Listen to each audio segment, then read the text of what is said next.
troopers, and a federal judge. One of the suspects is this man, Francis Shaeffer Cox, the founder and leader of an Alaska militia group. He is a former candidate for the Alaska State Legislature, and he is an outspoken guns advocate. Fairbanks police chief said that the arrests yesterday targeted members of the Sovereign Citizens movement. It's described by the FBI as a domestic terrorist movement. So-called sovereign citizens are anti-government extremists who believe they're not subject to federal, state, or local laws, and many of them preach violent resistance to any form of governmental authority.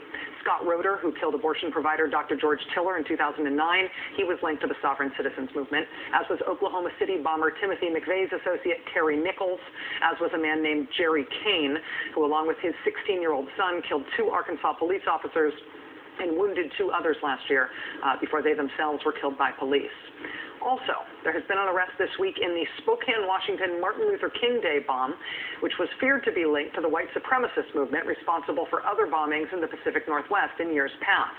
On January 17th this year, what was later described by authorities as a sophisticated and, quote, very lethal bomb was found on a bench inside a backpack along the planned route of the Martin Luther King Day parade in Spokane. The bomb did not go off because a handful of local workers found it before the start of the parade and reported it, and the bomb squad was able to defuse the device in time. Yesterday in rural Washington, 2 days ago in Washington State, about 70 miles outside Spokane, federal agents arrested a suspect in that bombing attempt near his home. This is well north of Spokane. You may remember that along with the bomb that ultimately did not go off, 2 T-shirts were found inside the backpack along the Spokane parade route. Those T-shirts were tied to events from the area where the suspect was arrested on Wednesday.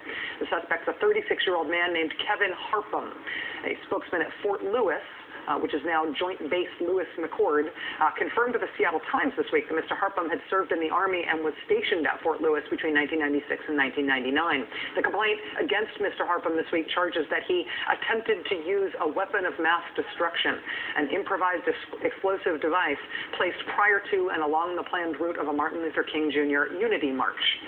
This man is also charged with possession of an unregistered explosive device. He is facing life in prison. A federal law enforcement official speaking about the case anonymously to the New York Times said it's unclear at this point whether the perpetrator acted alone. The source also said Mr. Harpham could eventually face more charges.